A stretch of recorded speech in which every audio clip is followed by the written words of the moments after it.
Hi guys, अपन ने पहले video में पढ़ा था जनरल पैथो का, अपन ने सेलुलर एडेप्टेशन शुरू किया था। ठीक है, आज अपन शुरू करने जा रहे हैं पैथो 2। उसमें अपन सिस्टमिक पैथोलॉजी पढ़ते हैं। ठीक है ना।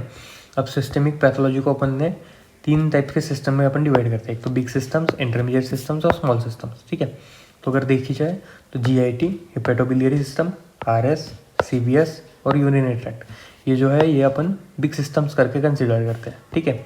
देन MGT और FGT जो है, mail genital tract and female genital tract, उसको अपन कंसिडर करते हैं एज अ इंटरमीडिएट सिस्टम्स। ठीक है। और ये बाकी की जो है breast, endocrine system, bone and soft tissue, skin and CNS, ये जो है अपन स्मॉल सिस्टम्स में गिनते हैं। ठीक है ना। अपन जो पढ़ेंगे ये इसी सीक्वेंस में पढ़ेंगे। सबसे पहले अपन बिग सिस्टम्स को निपटाएंगे, फिर इंटरमीडिएट सिस्टम्स पे जाएंगे और फिर लास्ट में स्मॉल सिस्टम्स करेंगे। ठीक है। आज शुरू करेंगे अपन GIT पैथो के साथ। ठीक है ना। तो देखो, आज अपना टॉपिक जो है दैट इज GIT पैथोलॉजी।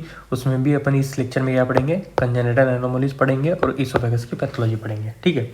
अब सबसे पहले अपन शुरू करते हैं कंजेनिटल एबनॉर्मलिटीज़ के साथ, एनोमलीज के साथ। ठीक है ना। कंजेनिटल मतलब क्या, which are present from birth. ठीक है ना, they are present since birth. ठीक है। तो पहले अपन पढ़ेंगे दैट इज डायवर्टिकुलम। ठीक है। अब डायवर्टिकुलम में भी क्या, Meckel's diverticulum. Meckel's diverticulum is nothing but a true diverticulum. True diverticulum मतलब क्या, which involves all the 3 layers of bowel wall. ठीक है। ठीक है। ट्रू डायवर्टिकुलम मतलब क्या, which involves all the 3 layers of bowel wall. ठीक है। तो Meckel diverticulum is a true diverticulum and it is most common true diverticulum. ठीक है ना, याद रखना है। Meckel's diverticulum is most common true diverticulum. ठीक है, मोस्ट कॉमन है, ट्रू डायवर्टिकुलम है। ठीक है। और होता कहाँ है, विच अकर्स इन इलियम। ठीक है, most common true diverticulum which occurs in ileum. ठीक है ना। अब ट्रू डायवर्टिकुलम मतलब क्या होता है, it is defined by presence of all the 3 layers of bowel. ठीक है, ये बता दिया मैंने। ठीक है। तो क्या पढ़ा अपन ने अब तक, मेकल्स डायवर्टिकुलम जो है ट्रू डायवर्टिकुलम है, मोस्ट कॉमन ट्रू डायवर्टिकुलम है, इट अकर्स इन इलियम। ठीक है। ट्रू डायवर्टिकुलम क्या है, defined by presence of all the 3 layers of bowel. ठीक है। अब इसकी इटियोलॉजी क्या है, ये मेकल्स डायवर्टिकुलम जो है ये किस कारण से होता है। ठीक है ना। It is due to failed involution of vitelline duct. ठीक है, एम्ब्रियोलॉजी में आपने पढ़ा होगा, विटेलाइन डक्ट नाम का एक स्ट्रक्चर होता है। ठीक है, जो बाद में रिग्रेस हो जाता है। अगर ये रिग्रेस नहीं हुआ, ठीक है, due to the failed involution of vitelline duct, due to failed regression of vitelline duct, क्या होगा, मेकल्स डायवर्टिकुलम होगा। ठीक है, due to failed involution of vitelline duct Meckel's diverticulum will occur. ठीक है। अब मेकल्स डायवर्टिकुलम जो है वो कहाँ हो रहा था, इलियम में हो रहा था। ठीक है, मोस्ट कॉमनली। ठीक है, it occurs in ileum and it is, एक बार याद रखना कि it is the common site of gastric ectopia. ठीक है, ये जो है इलियम में जहाँ पे मेकल्स डायवर्टिकुलम हो रहा है, it is a common site of gastric ectopia. Gastric ectopia मतलब क्या, जो नॉर्मल गैस्ट्रिक टिश्यू है, जो नॉर्मल गैस्ट्रिक टिश्यू है, ठीक है, वो यहाँ पे पाया जाएगा। ठीक है, कहाँ पे, मेकल्स डायवर्टिकुलम में, वो कहाँ है, इलियम में। ठीक है, तो it is a common site of gastric ectopia. ठीक है, and it can cause occult bleeding, मतलब वो क्या कॉज करेगा, ब्लीडिंग कॉज करेगा। ठीक है, तो अपने क्या करेगा, मेकल्स डायवर्टिकुलम जो है ये ट्रू डायवर्टिकुलम है, मोस्ट कॉमन ट्रू डायवर्टिकुलम है। कहाँ पे होगा, तो इलियम में होगा। ठीक है, ट्रू डायवर्टिकुलम जो है it is defined by presence of all the 3 layers of bowel wall. ठीक है, इटियोलॉजी क्या है, it is due to failed involution of vitelline duct. Common site of gastric ectopia भी है, जहाँ जिसके कारण क्या होगा, ऑकल्ट ब्लीडिंग होगी। ठीक है। अब मेकल्स डायवर्टिकुलम में ना रूल ऑफ टूज को याद रखना है आपने। जैसे अपन ने एंडोमेट्रियल हाइपरप्लेशिया जब देखा था, तब हमने 3 O's याद करे थे। ठीक है ना, एंडोमेट्रियल हाइपरप्लेशिया में हमने 3 O's कॉजेस में याद करे थे। वैसे मेकल्स डायवर्टिकुलम में आपको रूल ऑफ टूज याद करना है। ठीक है। अब रूल ऑफ टूज क्या है, it occurs in 2% population. मेकल्स diverticulum जो है वो 2% पॉपुलेशन में पाया जाएगा। ठीक है, with in 2 feet of ileocaecal wall. ठीक है, इलियोसिकल वॉल जहाँ पे होगा उसके 2 फीट के अंदर अंदर ये पाया जाएगा। ठीक है, 2 इंचेस लॉन्ग, कितना लॉन्ग है, 2 इंचेस लॉन्ग है। 2 times more common in males. ठीक है, मतलब male is to female ratio अगर अपने को पूछा जाए तो दैट इज 2:1।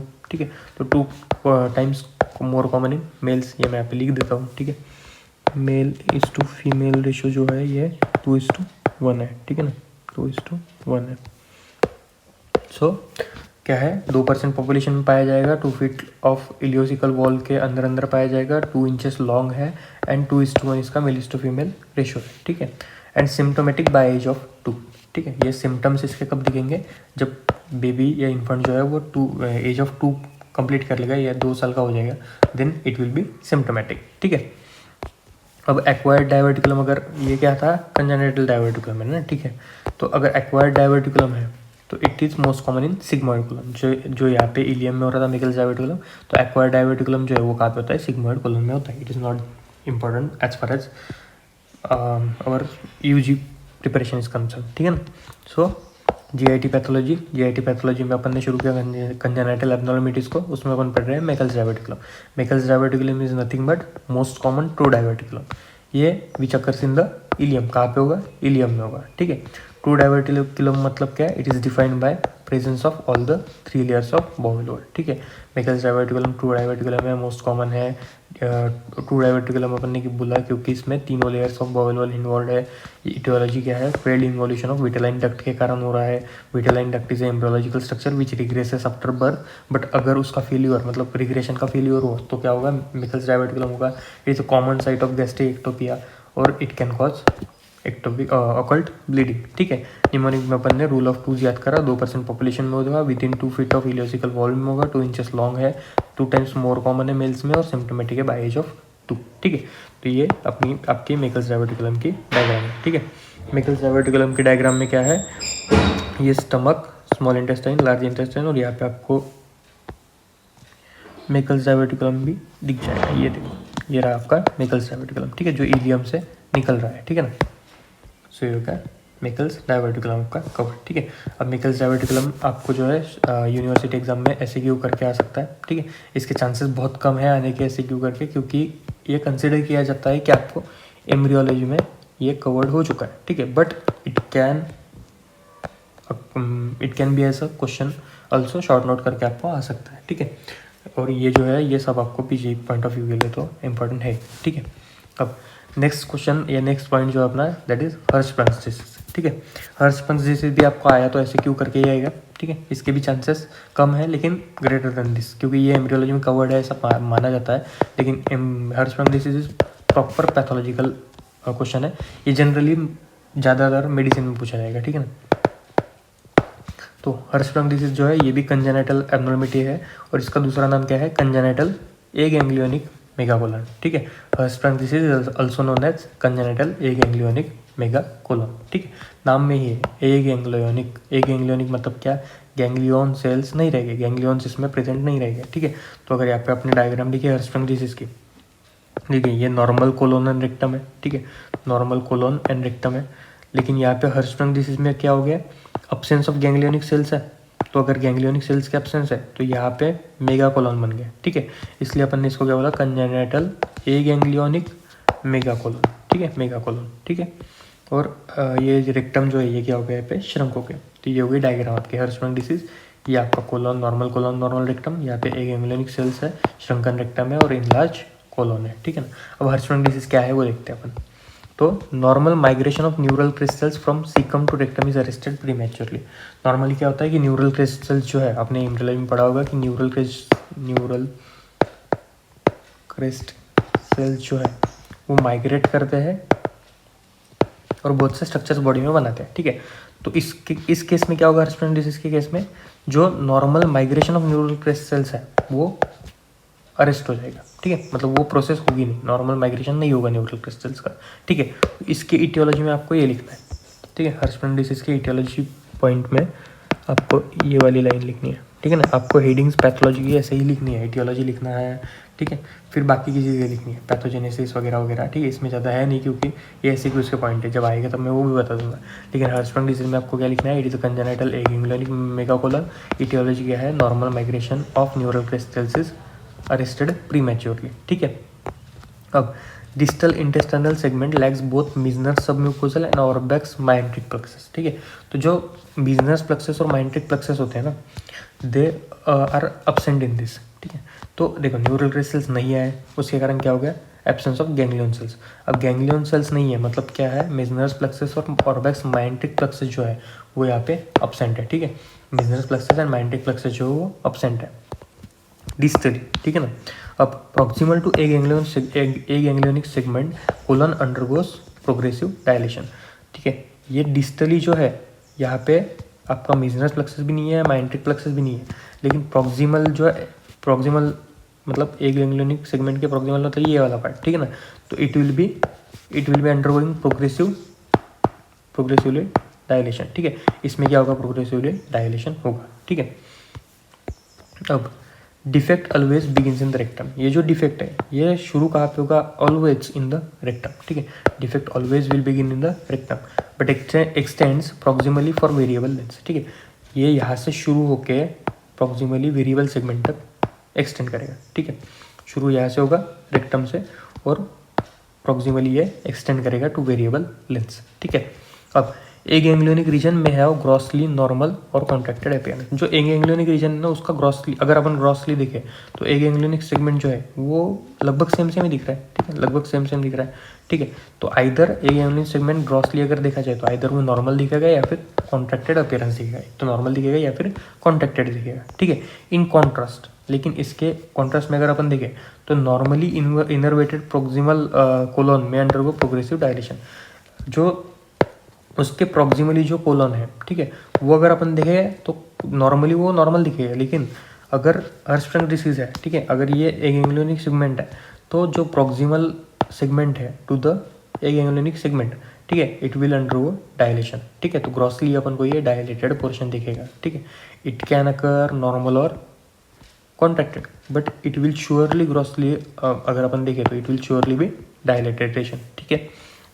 अब heterozygous loss of function mutations in RET genes, that red genes, cause most of the familial cases and 15% are sporadic cases. Sporadic मतलब without any cause, ठीक है ना, मतलब at random हो रहा है, ठीक है। लेकिन 15% जो फैमिलियल केसेस है उनमें क्या रहता है, रेट म्यूटेशंस अपने को दिखती है, ठीक है ना। 15% केसेस जो है वो स्पोरेडिक भी है, लेकिन अपने को म्यूटेशंस, रेट म्यूटेशंस के कारण फैमिलियल केसेस जो है वो दिखती है, ठीक है।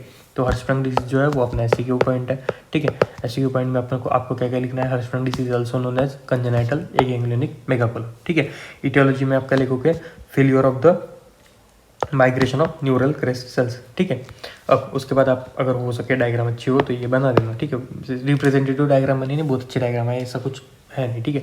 आपको नॉर्मल कोलन और रेक्टम बनाना है। हर्शस्प्रिंग डिसीज उसमें इधर अब्सेंस ऑफ गैंग्लियन सेल दिखाना है, रेक्टम को श्रंकन दिखाना है और इनलार्ज कोलन दिखाना है, ठीक है। अब उसमें क्या लिखोगे, इटियोलॉजी लिख दिया अपन ने। डिस्टल इंटेस्टाइनल सेगमेंट जो है उसमें both Meissner's and Auerbach's myenteric plexuses जो है वो अब्सेंट रहेंगे, ठीक है। Proximal to aganglionic segment colon जो है उसमें डायलेशन होगा, ठीक है। दिस इज इनलार्ज कोलन, तो डायलेशन होगा proximal to the aganglionic segment, ठीक है। डिफेक्ट जो है वो हमेशा कहाँ पे शुरू होगा, रेक्टम में शुरू होगा, ठीक है। लेकिन ये एक्सटेंड करेगा प्रॉक्सिमली टू वेरिएबल लेंथ, ठीक है। शुरू यहाँ से होगा और प्रॉक्सिमली एक्सटेंड करेगा टू वेरिएबल लेंथ, ठीक है। अब ए गैंग्लियोनिक रीजन अगर अपन ने देखा तो it will grossly appear either normal और कॉन्ट्रैक्टेड, ठीक है। अगर ए गैंग्लियोनिक रीजन जो है वो ग्रॉसली अपने को आइदर नॉर्मल दिखेगा या फिर कॉन्ट्रैक्टेड दिखेगा। इन कॉन्ट्रास्ट अगर अपन प्रॉक्सिमल कोलन दिखेगा, ए गैंग्लियोनिक सेगमेंट के प्रॉक्सिमल कोलन अगर देखेंगे अपन तो वो क्या दिखेगा अपने को, इनलार्ज दिखेगा या फिर डायलेटेड दिखेगा, ठीक है। अब heterozygous loss of functional mutations in red gene, ठीक है, मतलब रेड जीन म्यूटेशन देखेंगे अपने को फैमिलियल केसेस में, और 15% ऑफ केसेस जो है वो कैसे रहेंगे, स्पोरेडिक केसेस रहेंगे, ठीक है। तो ये अपने 2 पॉइंट हो गए, दैट इज मैकल्स डायवर्टिकुलम हो गया और हर्शस्प्रिंग डिसीज हो गया। फिर अपन आते हैं बैरेट्स एसोफेगस पे, ठीक है। तो अपन ने बैरेट्स एसोफेगस पहले जो अपन ने जनरल पैथो का वीडियो पढ़ा उसमें भी अपन ने बैरेट्स एसोफेगस पढ़ा। बैरेट्स एसोफेगस अपन ने कहाँ पे पढ़ा था, अगर याद होगा तो मेटाप्लेशिया का एग्जाम्पल देखा था अपन, ठीक है ना। मेटाप्लेशिया का कौन सा मेटाप्लेशिया, उसमें भी 2 देखे थे अपन ने, एक एपिथेलियल था और ये बैरेट्स एसोफेगस और स्मोकिंग अपन ने दोनों एपिथेलियल में देखे थे, और दूसरा कौन सा था, मेसेनकाइमल मेटाप्लेशिया था, ठीक है। तो आपको ऐसे कोरिलेट करते चलना है जनरल पैथो को सिस्टमिक पैथो के साथ। तो अपन अब देखेंगे बैरेट्स एसोफेगस, ठीक है। बैरेट्स एसोफेगस जो है वो जनरली 40s to 60s के बीच में होता है। एज ग्रुप क्या है, 40s to 60s, ठीक है। तो 40 से 60 ईयर के पेशेंट में जनरली बैरेट्स एसोफेगस दिखेगा अपने को। क्लासिफिकेशन बैरेट्स एसोफेगस का होता है long segment and short segment में, ठीक है। बैरेट्स एसोफेगस को अपन 2 इसमें क्लासीफाई करेंगे, long segment Barrett's oesophagus and short segment Barrett's oesophagus, और उसकी लिमिट क्या है 3 सेंटीमीटर की, ठीक है।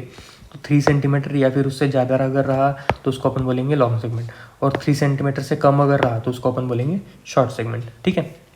अब बैरेट्स एसोफेगस का रिस्क फैक्टर क्या था, chronic GERD, that is gastro-oesophageal reflux disease, ये अपन ने मेटाप्लेशिया में पढ़ लिया है, ठीक है, वापस से रिवीजन नहीं कर रहे हैं। तो बैरेट्स एसोफेगस जो है उसका एज ग्रुप क्या है, 40 to 60 ईयर्स। क्लासिफिकेशन में अपन ने 3 सेंटीमीटर बेंचमार्क सेट किया, उसको उसके हिसाब से अपन ने लॉन्ग सेगमेंट और शॉर्ट सेगमेंट में इसको डिवाइड किया है। रिस्क फैक्टर में अपन क्रॉनिक GERD लिख देंगे, that is gastro-oesophageal reflux disease, ठीक है। रिस्क फैक्टर या फिर इटियोलॉजी, ये मतलब ऑब्लिक में चलने वाली चीज़ है, ठीक है ना, इटियोलॉजी को ही अपन रिस्क फैक्टर भी बोल सकते हैं। अब मॉर्फोलॉजी अगर बैरेट्स एसोफेगस की देखी जाए, ठीक है, तो मॉर्फोलॉजिकली ग्रॉसली कैसे दिखेगा, वन और several patches of red velvety mucosa x tends upward from the gastro-oesophageal junction, ठीक है। इसके डायग्राम में आपको दिखाता हूँ, ठीक है, ये हो गया आपका नॉर्मल एसोफेगस, और ये जो रेड वेलवेटी अपीयरेंस दिख रहा है ना, दैट इज बैरेट्स एसोफेगस, ठीक है, ये बैरेट्स एसोफेगस के कारण दिख रहा है, ठीक है। नॉर्मली ऐसा दिखेगा, पिंकिश कलर नॉर्मल, ये जो है ये नॉर्मल है, and this is Barrett's oesophagus, ठीक है। ये जो है आपका बैरेट्स एसोफेगस है। तो ग्रॉसली आपको क्या दिखेगा, रेड वेलवेटी अपीयरेंस, ठीक है, रेड वेलवेटी अपीयरेंस दिखेगा। तो ये यहाँ पे लिखा है मॉर्फोलॉजिकली ग्रॉसली कैसे दिखेगा, वन और several patches of red velvety mucosa which x tends upward from the gastro-oesophageal junction, ठीक है।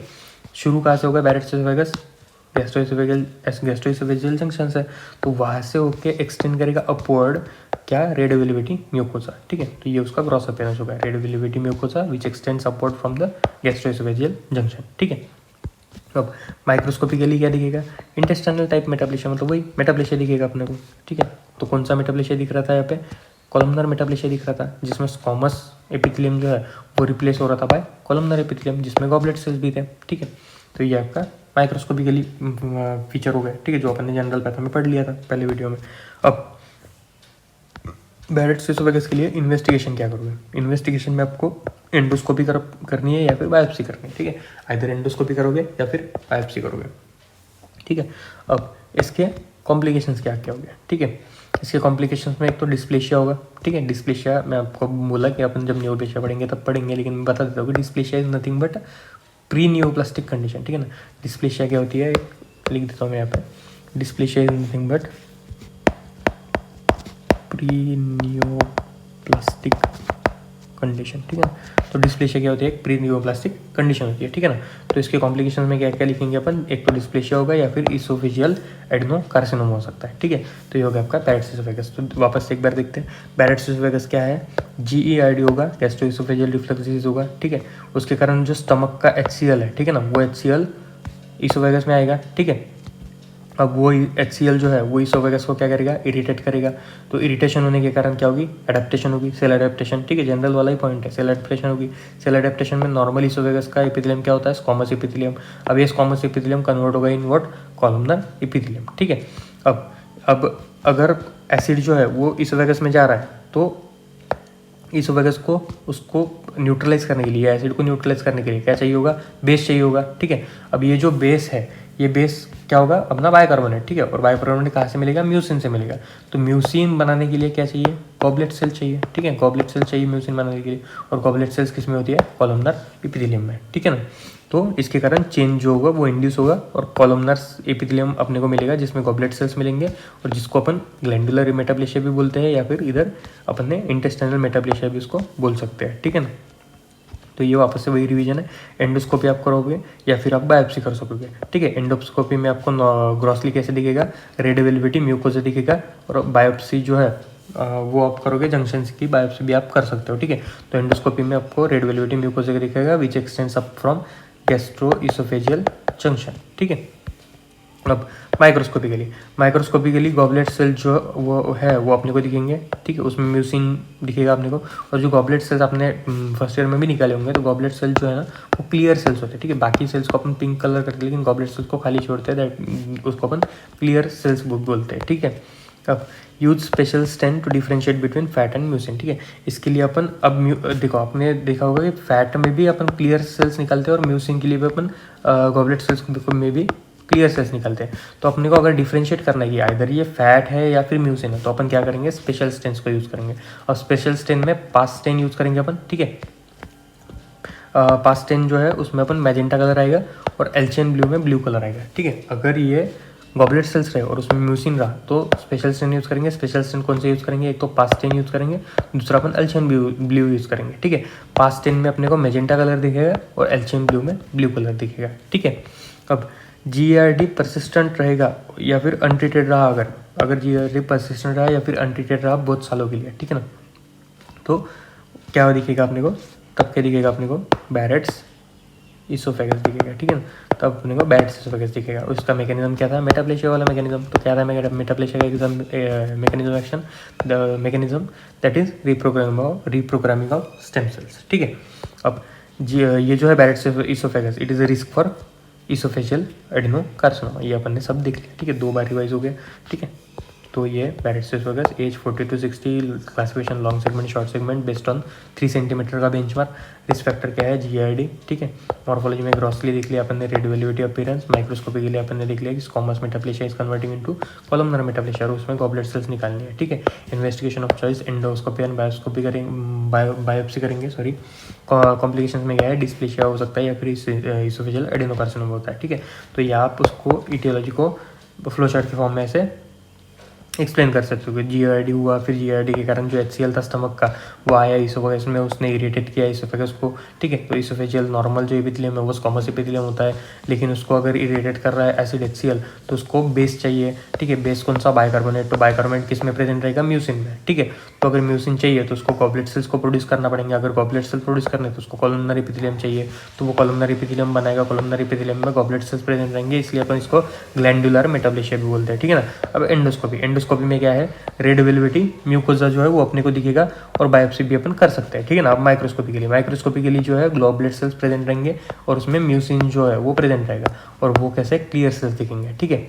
अब फैट में भी क्लियर सेल्स निकालते हैं अपन और म्यूसिन में भी क्लियर सेल्स निकालते हैं। तो इसको डिफ्रेंशिएट करने के लिए अपन स्पेशल स्टेन्स यूज करेंगे, ठीक है। और स्पेशल स्टेन्स में कौन से 2 स्टेन्स आते हैं, एक तो PA स्टेन, पास स्टेन आते हैं, या फिर एल्शियम ब्लू स्टेन आती है, ठीक है। पास स्टेन और क्या है बेटा, एल्शियम ब्लू जो उसमें ब्लू कलर रहेगा, ठीक है। अगर ये GARD परसिस्टेंट रहता है या फिर अनट्रीटेड रहता है बहुत सालों के लिए तो क्या होगा, बैरेट्स इसोफेगस होगा, जिसका मैकेनिज्म क्या है, मेटाप्लेशिया की तरह अपना, that is reprogramming of stem cells, ठीक है। And risk factor for oesophageal adenocarcinoma भी है, ठीक है। अब तक जो भी अपन ने पढ़े that all are SAQ question है, ठीक है। ये भी अकेलेशिया कार्डिया जो अपन अब पढ़ने जा रहे हैं, ये भी क्या है, SAQ का भी पॉइंट है, ठीक है। तो अकेलेशिया कार्डिया मतलब क्या है, ये आसानी से याद रखना है, incomplete lower oesophageal sphincter relaxation, ठीक है। मतलब लोअर इसोफेजियल स्फिंक्टर जो है, ठीक है, वो इनकम्प्लीटली रिलैक्स हो रहा है, ठीक है। तो अगर कंसिडर करो ये आपका इसोफेगस है, ये आपका स्टमक वाला पोर्शन है और यहाँ पे आपका इसोफेजियल स्फिंक्टर है, तो ये अगर इनकम्प्लीटली रिलैक्स हो रहा है, ठीक है, तो स्टमक से मतलब इसोफेगस से स्टमक में फूड नहीं जाएगा, ठीक है। इसोफेगस से स्टमक में फूड नहीं जाएगा तो फूड विल एक्यूमुलेट हियर, ठीक है। यहाँ पे फूड एक्यूमुलेट होगा, ठीक है ना। तो उसी को अपन क्या बोलते हैं, अकेलेशिया कार्डिया बोलते हैं, ठीक है। इसलिए क्या है, it is incomplete lower oesophageal sphincter relaxation के कारण होता है, ठीक है। इटियोलॉजी है इसकी, ठीक है। एक तो क्या होगा, इनकम्प्लीट लोअर इसोफेजियल स्फिंक्टर के कारण होगी, या फिर increase lower oesophageal sphincter tone के कारण होगी, या फिर इसोफेगस एपेरिस्टल्सिस के कारण होगी। It is a triad of aetiology, ठीक है। Triad of aetiology of achalasia cardia, लेकिन उसमें मेन जो है यही रहता है, incomplete lower oesophageal sphincter relaxation, ठीक है। तो 3 चीज़ें क्या क्या है, incomplete lower oesophageal sphincter relaxation के कारण भी हो सकता है, increase lower oesophageal sphincter tone के कारण भी हो सकता है, या फिर इसोफेगस एपेरिस्टल्सिस के कारण भी हो सकता है, ठीक है। तो अब अकेलेशिया कार्डिया के क्लिनिकल फीचर्स क्या क्या है, तो क्लिनिकल फीचर्स में पहले क्या होगा, प्रोग्रेसिव डिस्फेजिया, ठीक है। अगर फूड स्टमक में जा ही नहीं रहा है, ठीक है, अगर फूड आगे स्टमक में जा ही नहीं रहा है, यहाँ पे ही सब एक्यूमुलेट हो रहा है, तो प्रोग्रेसिव डिस्फेजिया हो जाएगी, ठीक है। भूख लगना कम हो जाएगी, ठीक, खाने की इच्छा नहीं होगी। देन रीगर्गिटेशन होगा, ठीक है, रीगर्गिटेशन होगा, वेट लॉस होगा एंड चेस्ट पेन होगा, ये उसके क्लिनिकल फीचर्स, ठीक है। तो अकेलेशिया कार्डिया के क्लिनिकल फीचर्स क्या क्या है, प्रोग्रेसिव डिस्फेजिया है, रीगर्गिटेशन है, वेट लॉस है एंड चेस्ट पेन है, ठीक है। अब अकेलेशिया कार्डिया के टाइप्स क्या है, तो 2 टाइप्स में अपन डिवाइड करते हैं अकेलेशिया कार्डिया को, that is primary type and secondary type, ठीक है। प्राइमरी टाइप किसके कारण होगा, it is due to ganglion cell degeneration, ठीक है। गैंग्लियन सेल डिजेनरेशन के कारण प्राइमरी अकेलेशिया कार्डिया होगा, ठीक है। और सेकेंडरी अकेलेशिया कार्डिया क्यों होगा, due to any underlying disease, ठीक है, कोई भी अंडरलाइंग डिसीज के कारण होगा, ठीक है। तो कौन कौन सा डिसीज है, शगास डिसीज याद रखना है एंड डायबिटीज याद रखना है, ठीक है। शगास डिसीज जो है वो आप माइक्रो में पढ़ोगे अच्छे से, ठीक है। तो शागार्स डिसीज और डायबिटीज़ के कारण सेकेंडरी एक्लेशिया कार्डिया होता है, ठीक है। तो क्या पढ़ा अब तक? Achalasia cardia is nothing but it is occurring due to, ठीक है, incomplete lower oesophageal sphincter relaxation, ठीक है। इटियोलॉजी की ट्रायड अपन ने देखी, पहला आ गया उसमें incomplete relaxation of oesophageal sphincter, increase lower oesophageal sphincter tone and oesophagus aperistalsis. फिर उसके टाइप्स हो गए, टाइप्स में primary type, secondary type. Primary में due to ganglion cell degeneration, secondary में शगर्स डिसीज या फिर डायबिटीज़ के जैसे कोई भी अंडरलाइंग डिसीज के कारण होगा, ठीक है। और स्क्रीनिंग टेस्ट में क्या है, अपन सीसीके टेस्ट करते हैं, ठीक है ना, कोलेसिस्टोकाइनिन टेस्ट करते हैं अपन, ये स्क्रीनिंग टेस्ट है उसकी, ठीक है। बाकी का आपको पढ़ना है, आप पढ़ सकते हो, लेकिन आपको मेनली यही याद रखना है, स्क्रीनिंग टेस्ट जो है वो क्या है, सीसीके टेस्ट है, ठीक है, कोलेसिस्टोकाइनिन टेस्ट है, ठीक है। डायग्नोसिस के लिए अपन क्या करेंगे, एक तो बैरियम सोलो करेंगे, ठीक है। बैरियम सोलो अपने एनाट में पढ़ा होगा, ठीक है।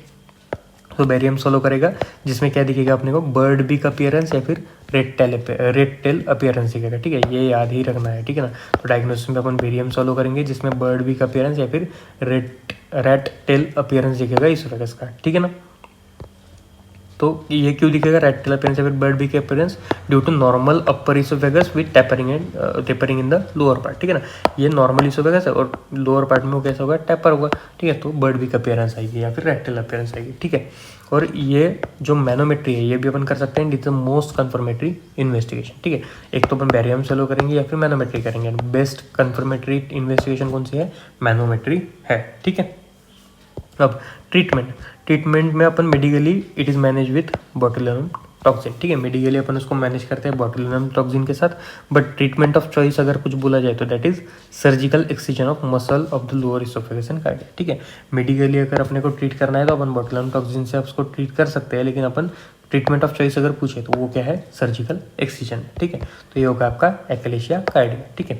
एक्लेशिया कार्डिया की इटियोलॉजी है, फिर क्लिनिकल पिक्चर में प्रोग्रेसिव डिस्फीजिया हो गया, रिगर्गिटेशन हो गया, वेट लॉस हो गया, चेस्ट पेन हो गया। टाइप्स में दो टाइप देखे अपन ने, primary type, secondary type. Primary type is due to ganglion cell degeneration, secondary type में शगर्स डिसीज एंड डायबिटीज़ के जैसे सिस्टमिक डिसीजेस के कारण होगा, ठीक है। स्क्रीनिंग टेस्ट में अपन ने देखा सीसीके टेस्ट, डायग्नोसिस में अपन ने देखा barium solo, manometry is the best confirmatory investigation. Barium solo में अपने को क्या दिखेगा, बर्ड बीक अपीयरेंस दिखेगा या फिर रेड टेल अपीयरेंस दिखेगा, ठीक है। अब ये कुछ छोटे छोटे पॉइंट्स हैं, ये आने के चांसेस वैसे तो बहुत कम है, लेकिन अपन पढ़ लेते हैं, ठीक है। तो हाइटल हर्निया जो है it is characterized by the separation of diaphragmatic crura and increase space between the muscular crura and oesophageal wall, ठीक है। और हाइटल हर्निया जो होता है वो दो टाइप का, इतना याद रखना है कि हाइटल हर्निया जो है दो टाइप का है, sliding hernia and para oesophageal या फिर रोलिंग हर्निया, ठीक है। स्लाइडिंग हर्निया जो है वो 95% केसेस में होगा और पैरा इसोफेजियल हर्निया जो है वो 5% केसेस में होगा, ठीक है। It is more than enough at UG level, ठीक है। फिर है मैलरीवीज टीयर्स, ठीक है। अब मैलरीवीज टीयर जो है ये क्या है, म्यूकोजल टीयर्स है, ठीक है। म्यूकोजल लेयर में टीयर होगा, ठीक है। म्यूकोजल लेयर किसकी, इसोफेगोगैस्ट्रिक जंक्शन और गैस्ट्रिक कार्डिया म्यूकोजा, ठीक है। एक तो इसोफेजियल जो जंक्शन है वहाँ पे म्यूकोजल टीयर होगा या फिर गैस्ट्रिक कार्डिया जो है मतलब जो स्टमक का कार्डिया वाला पोर्शन है उसके म्यूकोजा में टीयर होगा, ठीक है। अब ये टीयर क्यों हो गए, ठीक है, म्यूकोजल टीयर्स है, it is cause due to vigorous vomiting usually seen in alcoholics, ठीक है। अल्कोहलिक जो होते हैं उनमें जो विगरस वोमिटिंग होते हैं उसके कारण ये दो जगहों पे क्या होगा, म्यूकोजल टीयर्स हो गए और उसको अपन क्या बोलते हैं, मैलरीवीज टीयर्स, ठीक है। तो मैलरीवीज टीयर्स मतलब क्या है, mucosal tears in the oesophagogastric junction and gastric cardium mucosa, ठीक है, कार्डियक म्यूकोजा। अब इसकी इटियोलॉजी क्या लिखोगे आप, तो ड्यू टू विगरस वोमिटिंग, ठीक है, यूजुअली सीन इन अल्कोहलिक्स, ठीक है। In most of the cases that is 90% cases में tear is present immediately below the squamocolumnar junction at the cardia, ठीक है। जो इमीडिएटली वो कहाँ पे पाया जाएगा, immediately below the squamocolumnar junction at cardia, ठीक है। Whereas in 10% cases it is present in the oesophagus, ठीक है। 90% केसेस में कार्डिया में पाया जाएगा, 10% केसेस में इसोफेगस में पाया जाएगा, ठीक है। अब this tears never involve the muscular layer, ठीक है, हमेशा क्या म्यूकोजल लेयर ही इन्वॉल्व होगी, it never involves muscular layer of the oesophagus, ठीक है। Whereas in contrast in Boerhaave syndrome, ठीक है, दूसरा एक कंडीशन है दैट इज बोरहाउस सिंड्रोम, ठीक है, rupture of all oesophagus layers occur in that, ठीक है। तो मैलरीवीज टीयर्स में बस म्यूकोजल टीयर्स होंगे, लेकिन बोरहाउस सिंड्रोम अगर रहा तो उसमें सारे जो इसोफेजियल लेयर्स है वो रप्चर होंगे, ठीक है। अब most common location of perforation in this syndrome is left posterolateral part 3 to 5 centimetre above the gastro-oesophageal junction, ठीक है। जो परफोरेशन की मोस्ट कॉमन लोकेशन है वो क्या है, left posterior lateral part in which 3 to 5 centimetre above the gastro-oesophageal junction जो है वो मोस्ट कॉमन लोकेशन है परफोरेशन की, ठीक है। तो ये आपको याद रखना है। मैलरीविस टीयर्स क्या है, म्यूकोजल टीयर्स है, कहाँ पे हो गए, तो इसोफेगोगैस्ट्रिक जंक्शन में या फिर गैस्ट्रिक कार्डियक रीजन में हो गए, ठीक है। 95% कार्डियक रीजन में हो गए, 10% केसेस इसोफेगस में हो गए, ठीक है। ये कभी भी मस्कुलर लेयर को इन्वॉल्व नहीं करते, लेकिन अगर बोरेव सिंड्रोम देखे अपन तो उसमें सारी जो लेयर्स है वो इन्वॉल्व रहेंगे, ठीक है। और most common location of perforation क्या है, left posterior lateral part 3 to 5 centimetre above the gastro-oesophageal junction. ये हो गया मैलरीविस टीयर्स, ठीक है। उसके बाद है इसोफेजाइटिस। इसोफेजाइटिस क्या है, इन्फ्लेमेशन ऑफ इसोफेजियल म्यूकोसा, ठीक है। आइटिस, ठीक है, ये जनरल चीज़ है। आइटिस मतलब क्या, इन्फ्लेमेशन। तो इसोफेजाइटिस मतलब क्या, inflammation of oesophageal mucosa. It is known as oesophagitis and reflux of the gastric contents in the lower oesophagus is most important cause, ठीक है। मोस्ट इंपॉर्टेंटली किसके कारण होगा, रिफ्लक्स ऑफ गैस्ट्रिक कंटेंट्स के कारण, ठीक है। It is gold standard for the diagnosis of reflux oesophagitis is 24 hours PHTT, ठीक है। गोल्ड स्टैंडर्ड मेथड अगर डायग्नोसिस करना है अपने को रिफ्लक्स इसोफेजाइटिस का तो कौन सी है, 24 आवर्स PHTT। ये क्वेश्चन आ चुका है PG लेवल में, तो आपको ये याद ही रखना है, ठीक है। तो gold standard for diagnosis of reflux oesophagitis क्या है, 24 आवर्स PHTT है, ठीक है। तो ये हो गए आपके सारे आज के पॉइंट्स, ठीक है। एक बार वापस से रिवाइज करते हैं कि क्या क्या पढ़ा अपन ने, ठीक है। आज अपन ने शुरू किया है GIT पैथो, ठीक है। GIT पैथो में आज अपन ने पहले शुरू किया कंजेनिटल एब्नॉर्मलिटीज, फिर अपन इसोफेगस पैथोलॉजी पे है। कंजेनिटल एब्नॉर्मलिटी में पहले अपन ने पढ़ा मेकल्स डायवर्टिकुलम। मेकल्स डायवर्टिकुलम क्या था, true diverticulum, most common true diverticulum था, ठीक है। इट अकर्स इन इलियम, ठीक है। ट्रू डायवर्टिकुलम क्यों बोला, क्योंकि उसने तीनों लेयर्स ऑफ बॉवेल वॉल को इन्वॉल्व किया था, ठीक है। इटियोलॉजी क्या थी उसकी, failure of the involution of vitelline duct, ठीक है। विटेलाइन डक्ट के रिग्रेशन का फेल्यूर, इट्स इटियोलॉजी, ठीक है। Common site of gastric ectopia है, ठीक है। जो मेकल्स डायवर्टिकुलम है it is a common site of gastric ectopia. Gastric ectopia मतलब क्या देखा था कि जहाँ पे नॉर्मल गैस्ट्रिक टिश्यू आएगा, ठीक है। It can cause occult bleeding, मतलब normal gastric tissue Meckel's diverticulum में पाया जाएगा, उसको अपन गैस्ट्रिक एक्टोपिया बोलते हैं, and it can cause occult bleeding, ठीक है। फिर अपन ने देखा कि मेकल्स डायवर्टिकुलम का रूल ऑफ टूथ को याद किया। अब रूल ऑफ टूथ में अपन ने क्या देखा कि 2% पॉपुलेशन में होता था, 2 फीट ऑफ इलियोसिकल वॉल के अंदर होता था, 2 इंचेस लॉन्ग है, 2 times more common in males है, मतलब male is to female ratio 2:1 है, सिम्टोमेटिक बाय एज ऑफ 2। ये हो गया रूल ऑफ टूथ, ठीक है। फिर अपन गए हर्ट्सस्प्रंग डिसीज पे। हर्ट्सस्प्रंग डिसीज को ही अपन को ने दूसरा नाम क्या दिया, कंजेनाइटल ए गैंग्लियोनिक मेगाकोलन। वो अपन ने क्या देखा था कि रिक्टम से शुरू हुआ, वेरिएबल लेंथ प्रॉक्सिमली तक एक्सटेंड किया, ठीक है। जो जहाँ पे एब्सेंस ऑफ गैंग्लियन सेल्स है वो पोर्शन आइदर ग्रॉसली नॉर्मल दिखेगा, ठीक है, या फिर कॉन्ट्रैक्टेड दिखेगा, लेकिन जो proximal to aganglionic segment है it will always be dilated, ठीक है। वो ऑलवेज क्या होगा, डायलेटेड होगा। और जो ये एब्सेंस ऑफ गैंग्लियोनिक सेल्स वाला पोर्शन है इसमें ऑर्बेक्स प्लेक्सस मतलब माइंट्रिक एंड मिजनस प्लेक्सस जो है वो दोनों भी क्या रहेंगे, एब्सेंट रहेंगे, ठीक है, और इधर प्रेजेंट रहेंगे, ठीक है। एक्चुअली क्या होता है, इधर प्रेजेंट होने के कारण यहाँ पे नॉर्मल पेरिस्टल्सिस चल रही है, लेकिन यहाँ पे नॉर्मल पेरिस्टल्सिस बंद है, तो आगे फूड नहीं जा पाता, तो उसके कारण फूड और जो गैस्ट्रिक कंटेंट है वो यहाँ पे एक्यूमुलेट होगा, उसके कारण डायलेशन होती है, ठीक है ना। अब ये हो गया। और इसमें एक ये बात याद रखनी है अपने को कि फैमिलियल केसेस में क्या होता है, रेट म्यूटेशंस अपने को दिखेंगी, और 15% केसेस में स्पोरेडिक केसेस भी हो सकती है, ठीक है। पीरियड बैरियर्स इस वजह से बहुत बार पढ़ लिया। एज 40 to 60 ईयर्स में होता है। क्लासिफिकेशन अपन 3 सेंटीमीटर बेंचमार्क के हिसाब से करेंगे। 3 सेंटीमीटर या फिर उससे ज़्यादा रहा तो लॉन्ग सेगमेंट, और 3 सेंटीमीटर से कम रहा तो शॉर्ट सेगमेंट। इस फैक्टर में अपन ने क्रॉनिक गैस्ट्रोइसोफेजियल रिफ्लेक्स डिसीज दिख लिया। मॉर्फोलॉजी में रेड वेलवेटी म्यूकोसा दिख लिया, और माइक्रोस्कोपी में अपन देखते हैं कि इंटेस्टाइनल मेटाबॉलिज्म अपने को दिखेगा, ठीक है। इन्वेस्टिगेशन में अपन एंडोस्कोपी भी करेंगे या फिर बायोप्सी कर सकते हैं। और कॉम्प्लिकेशन इसकी क्या क्या है, डिस्प्लेशिया या फिर इसोफेजियल एडेनोकार्सिनोमा है, ठीक है। अब ये आपका हो गया, ये आपने रेड वेलवेटी म्यूकोसा आपको दिखेगा, ये नॉर्मल इसोफेगस है, और ये रेड वेलवेटी अपीयरेंस है जो किस में दिखेगा, बैरेट्स इसोफेगस में दिखेगा। दिन अपन दिखेगा एक्लेशिया कार्डिया। एक्लेशिया कार्डिया की 3 इटियोलॉजीज देखी, एक तो incomplete lower oesophageal sphincter relaxation देख लिया, या फिर इसोफेगस पेरिस्टल्सिस दिख लिया, या फिर इंक्रीज लोअर इसोफेजियल टोन दिख लिया। इसके क्लिनिकल फीचर्स में अपन ने 4 क्लिनिकल फीचर दिखे, progressive dysphagia, regurgitation, weight loss and chest pain, ठीक है। टाइप्स में अपन ने 2 टाइप्स दिखे, primary and secondary. Primary is due to ganglionic cell degeneration and secondary due to sugar disease and diabetes. ठीक है, फिर स्क्रीनिंग टेस्ट देखिए अपन ने, स्क्रीनिंग टेस्ट में सीसीके टेस्ट करी, डायग्नोसिस में अपने एक तो बेरियम सोलो करा या फिर मैनोमेट्री करा, जो कि क्या थी, बेस्ट कंफर्मेटरी इन्वेस्टिगेशन थी। बेरियम सोलो में अपने को क्या दिखेगा, बर्ड बी का अपीयरेंस दिखेगा या फिर रैट टेल अपीयरेंस दिखेगा। ट्रीटमेंट में अपन मेडिकली अगर ट्रीटमेंट करनी रही तो बॉटुलिनम टॉक्सिन देंगे, और अगर choice investigation treatment of choice अगर दिखे तो सर्जिकल एक्सिजन अपने को करना पड़ेगा। ठीक है, फिर हम हाइटल हर्निया पे गए। हाइटल हर्निया में दो टाइप देखे, sliding hernia and paraoesophageal rolling hernia. ठीक है, ये 95% केसेस जो है स्लाइडिंग हर्निया की रहेंगी, 5% केसेस जो है वो रोलिंग हर्निया की रहेंगी।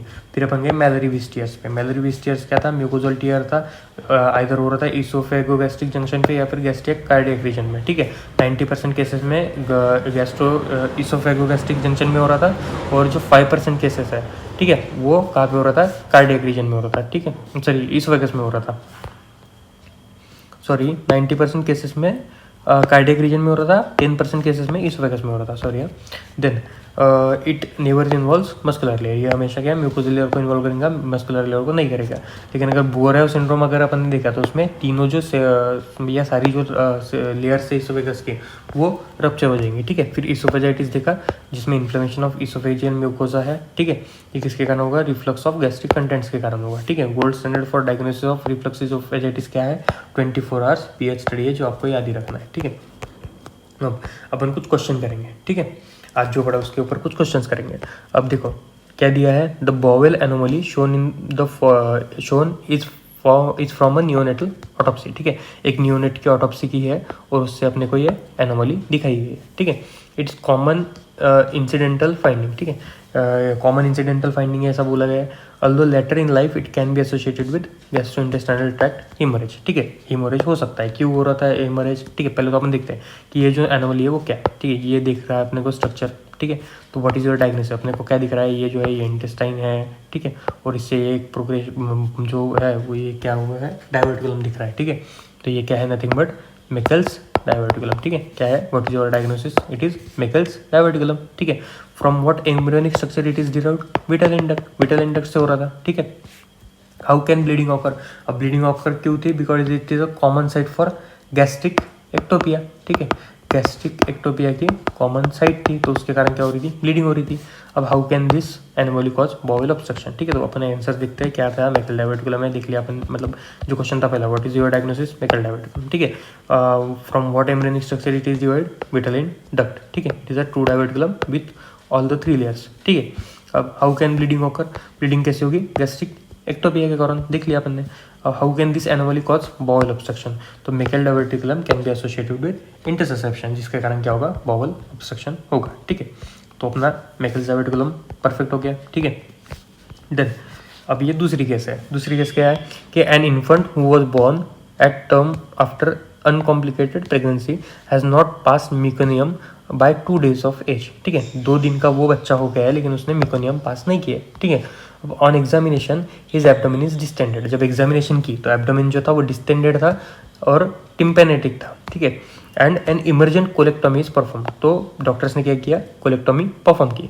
Gross appearance of his colon is shown, उसके कोलन का जो ग्रॉस अपीयरेंस वो अपने को दिखाई दे रहा है। ठीक है, तो ये ग्रॉसली ही दिख रहा है अपने को कि क्या है, इनलार्ज कोलन है। ठीक है ना, इनलार्ज कोलन है, तो why is the abdomen distended, क्योंकि कोलन इनलार्ज हो गया है। ठीक है ना, तो what is the lesion present, क्या लीजन यहाँ पे प्रेजेंट होगा, अगर कोलन बड़ा है, ठीक है, कोलन डिस्टेंडेड है, तो अपन ने आज क्या पढ़ा, कौन सा डिसीज में ये होता है, हर्शस्प्रंग डिसीज में। ठीक है ना, तो हर्शस्प्रंग डिसीज यहाँ पे है। ठीक है, explain the genetics of this disorder, genetics में अपन ने क्या लिखा था, हर्शस्प्रंग डिसीज में रेट म्यूटेशंस आर इन्वर्ट। ठीक है ना, रेट म्यूटेशंस फैमिलियर केसेस में इन्वर्ट थी। ठीक है, तो यही सब दिया है। देखो, why is the abdomen distended, bowel obstruction के कारण टॉक्सिक मेगाकोलोन हो रहा है, उसके कारण जो एब्डोमेन है वो distended. What is the lesion present, ठीक है, लीजन क्या प्रेजेंट है, हर्शस्प्रंग डिसीज। ठीक है, caused by absence of ganglionic cells. ठीक है,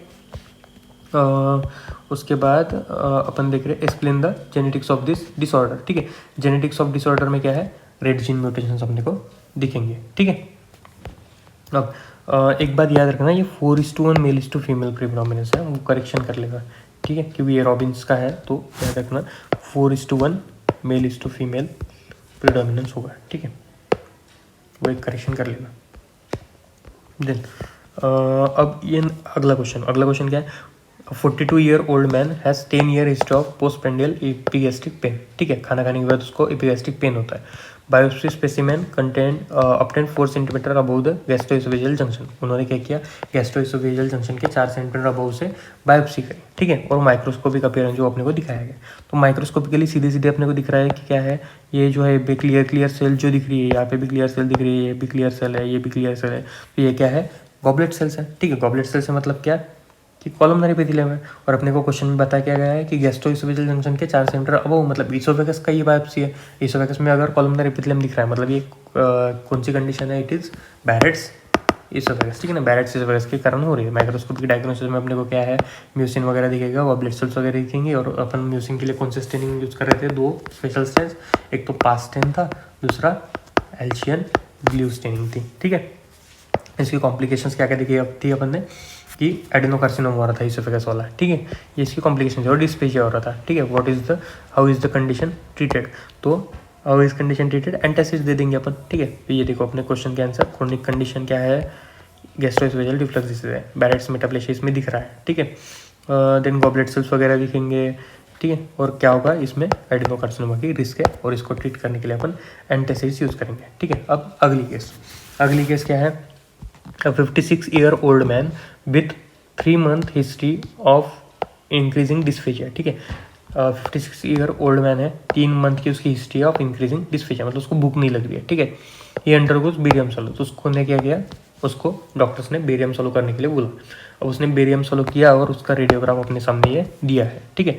तो बेरियम सोलो में अपने को ये देखो यहाँ पे, ठीक है, ये जो एरो बना है यहाँ पे क्या दिख रही है, ये बर्ड बी का अपीयरेंस दिख रही है, ठीक है। तो बर्ड बी का अपीयरेंस अगर अपने को बेरियम सोलो में दिख रही है, तो एब्नॉर्मलिटी ये जो है ये क्या है, एक्लेशिया कार्डिया है, ठीक है। अब what is the diagnosis if the underlying problem involves the absence of myenteric ganglia, ठीक है, तो उसमें क्या होगा, एक्लेशिया होगा, ठीक है। What is abnormality shown, there is an oesophageal stricture above the lower oesophageal sphincter, ठीक है, यहाँ पे इसोफेजियल स्ट्रक्चर है, मतलब अब कुछ ऑब्स्ट्रक्शन आ गया है, ठीक है, और क्या कंडीशन है, एक्लेशिया कार्डिया है। What is likely diagnosis if biopsy specimen of the lesion shows oesophageal columnar metaplasia, अगर इसोफेजियल कॉलमनर मेटाप्लेशिया दिख रहा है तो लाइकली डायग्नोसिस क्या होगा, गैस्ट्रोइसोफेजियल मतलब बैरेट्स इसोफेगस होगा, ठीक है।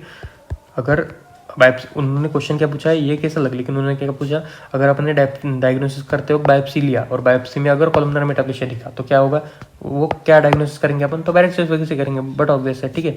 अब what is possible diagnosis if the patient had ingested food that content nitrosamine, तो तब अपना क्या होगा, स्क्वामस कार्सिनोमोस होगा, ठीक है। अगर क्या पूछ रहे हो कि अगर पेशेंट ने नाइट्रोसामिन कंटामिनेटेड फूड अगर लिया तो उसके बाद क्या पॉसिबल डायग्नोसिस होगा, तो स्क्वामस कार्सिनोमा होगा, ये आपको आगे पढ़ा जाएगा, ठीक है। तो आज के लिए ये इतना काफ़ी है, ठीक है। अपन ने आज केसेस भी करी और आज अपन ने बहुत से एसक्यूज कवर किए हैं, और अपन ने ईसोफेगस और कंजेनिटल एनोमली को कवर मतलब पूरा कवर कर लिया, ठीक है। बचा है ईसोफेजियल ट्यूमर्स, ठीक है ना। तो जो सारे ही ट्यूमर्स हैं वो एक साथ, सारे जीआईटी के ट्यूमर्स जो है वो अपन आखिरी में वीडियो बनेंगे, उसमें सारे जो जीआईटी वगैरह जीआईटी के सारे जो ट्यूमर्स है वो अपन इसमें ये आखिरी वाली वीडियो में कवर कर लेंगे, ठीक है। तो थैंक यू गाइस।